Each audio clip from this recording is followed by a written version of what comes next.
the pandemic hasn't stopped us here at Rebel News from getting to the bottom of Justin Trudeau's bad habit of spending everyone else's money to pamper himself and his family. We now have more details about the taxpayer-funded expenses and upgrades at Trudeau's mansion at Harrington Lake.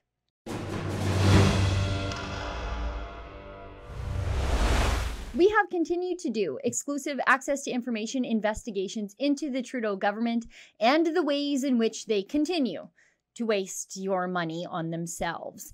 These sorts of investigations are expensive and they're time-consuming. They can often take years. If you'd like to help us cover the cost to ask the questions nobody else is, please go to rebelinvestigates.com. Now, it was uncovered earlier in the spring that Justin Trudeau's lakeside retreat, the one that his estranged wife self-isolated from her husband in at the beginning of the pandemic, Harrington Lake, was undergoing a nearly $9 million renovation project. Our debt is over $1 trillion now, and the millionaire Trudeau family needed a fancier lake house, and they needed you and me to pay for it all in the middle of a nationwide lockdown that saw hundreds of thousands of people lose their jobs nearly overnight. Now, we wanted to know the specific details of some of the costs associated with Trudeau's mansion revamp, and we have some of that information now. In these 14 pages of exclusive access to information documents from the National Capital Commission, that's the agency in charge of all the federally owned properties that the Trudeau family uses, we learn a lot about Justin Trudeau's hypocrisy. Not that his hypocrisy is all that surprising. It's the rule and definitely not the exception. But the details are interesting and frankly, a little shameless, even for Trudeau. On page 1, we find out that Mr. Green Recovery, Justin Trudeau, charged us $30,000 for electricity in just 6 months. Do you see that total? $28,629.87 in electricity between October 2019 and March 2020. Pretty sure Justin Trudeau's party declared a climate change national emergency in the House of Commons. And yet, he's using electricity like he's running a grow-op down there at Harrington Lake. How dare you! And look at these weird spikes in electricity. February to March, nearly $6,600. January to February, nearly $6,000. There are 2 more months at nearly $5,200 in electricity. If you or I had some power bills like that, we'd have the RCMP knocking at our doors wondering just what strain of marijuana we were growing illegally in our basements. Now, on page 7, we see that the Trudeaus charged the taxpayer nearly $400,000 to upgrade a bedroom.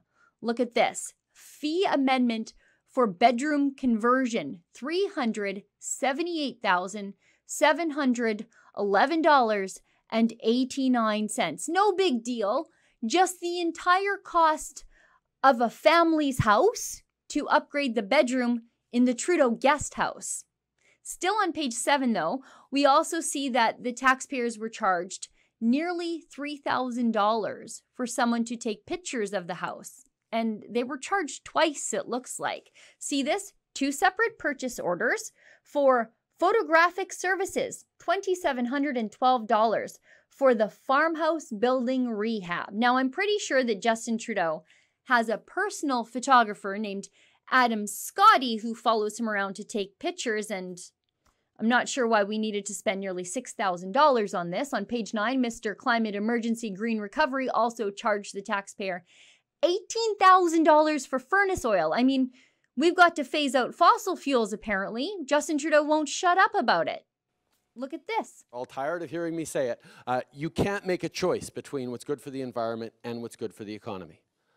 We can't shut down the oil sands tomorrow.